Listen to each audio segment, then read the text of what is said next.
Olá, que bom que você está aqui hoje. Deixa eu lhe dizer, as coisas não estavam bem lá em Israel. A gente percebe que Ana, Eucana, o nascimento de Samuel trouxe grande alegria e nós encontramos aquela poesia, uma declaração de fé incrível ao Deus eterno. Mas em Siló, lá no tabernáculo, a coisa está complicada. E ele ficou sabendo da atitude dos seus filhos, de como eles tratavam as coisas de Deus de maneira relaxada, de como colocavam medo no povo, e chamou a atenção deles. Mas os seus filhos, Hófni e Finéias, eles estavam tão obcecados pela maldade que não deram bola para as palavras do pai. Na verdade, entraram por um ouvido e saíram pelo outro. Diante disso, a paciência do Deus eterno também se esgotou.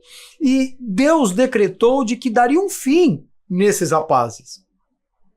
O contraste é que enquanto eles estão caindo, o jovem Samuel era dedicado ao trabalho e ele era abençoado pelo Eterno e era estimado pelo povo.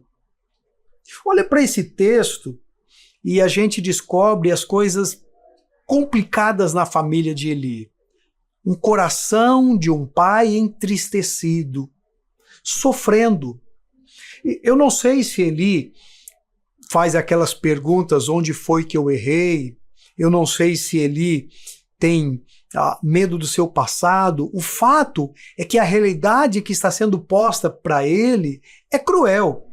E a gente percebe alguns detalhes muito interessantes. Há um pai preocupado com a qualidade dos seus filhos, com a postura. E Eli é alguém que chama atenção. Eli é alguém que o chama para conversar. Não sei se ele fez isso no passado, não sei se ele faz isso agora, porque as coisas degringolaram, mas há um pai que está preocupado e ao chamar a atenção dos seus filhos é tratado com indiferença. Então, nós encontramos um coração de um pai angustiado, sofrendo. Um outro detalhe interessante é a indiferença dos filhos. O pecado dos seus filhos ganha uma dimensão que eles amam mais a si próprio do que o respeito, do que a honra. Era a negação da lei. Um filho não podia desprezar um pai. Um filho não podia maltratar o pai. Não podia negar o seu respeito, o seu cuidado e desonrar o nome do pai. Mas eles estão agindo desta maneira. Um terceiro detalhe muito legal nesse texto é o contraste entre a queda dos filhos de Eli e o crescimento de Samuel.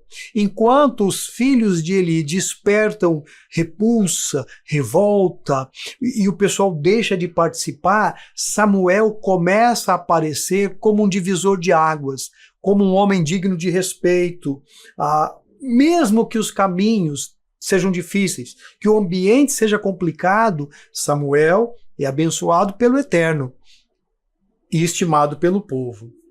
E uma quarta história, se você ler todo o capítulo 2 até o versículo 36, um quarto destaque desse texto é Deus no controle da história.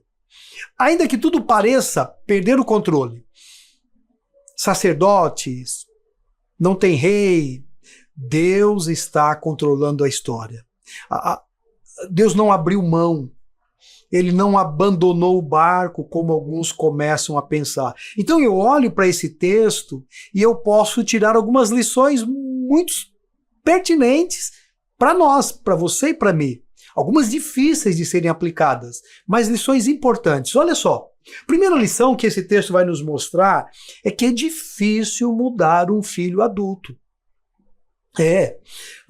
Eli está tentando chamar a atenção dos seus filhos que já estão no exercício do sacerdote. Eles não são mais criança. Talvez homens de 30 anos de idade, ou mais, 40 anos, que estão desempenhando uma função que é do próprio Eli. Eles estão seguindo a ordem sacerdotal, a hierarquia de família. Mas eles são ruins e Eli insiste em chamar a atenção deles. mas eles não mudam. É difícil para um pai mudar o coração de um filho já crescido.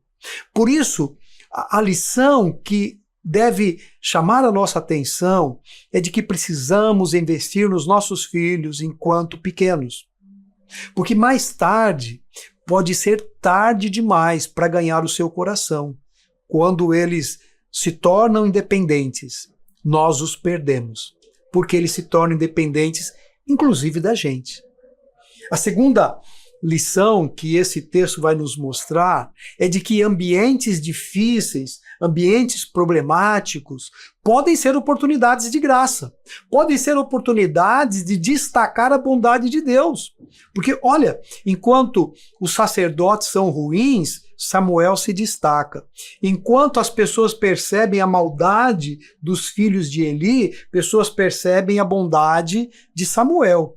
Então, nem tudo está perdido. Nem toda situação deve ser jogada fora. Situações complicadas podem ser oportunidade para o surgimento de homens fortes, de homens de caráter, de líderes que vão mudar realidades. Essa é a história de Samuel, que a gente ainda vai caminhar um bocado nela.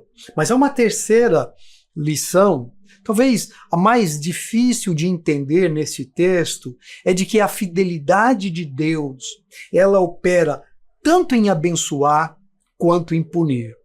Nós gostamos de pensar que Deus é fiel quando as coisas boas acontecem conosco. Nós gostamos de dizer que Deus é fiel quando eu tenho uma bênção, quando eu tenho um prêmio. Mas a Bíblia fala da fidelidade de Deus em punir os filhos de Eli com a morte, porque eles não eram dignos de exercer o sacerdócio a que foram convocados. Haveria uma quebra numa tradição sacerdotal que começa em Arão. Já há quase 400 anos essa história acontecendo, mas aqui Deus determinou, chega. Deus é fiel em abençoar, mas entenda, ele também é fiel em punir. Assim como a sua bênção, a sua graça se revela na vida de Samuel, a sua justiça corretiva se revela na vida dos filhos de Eli.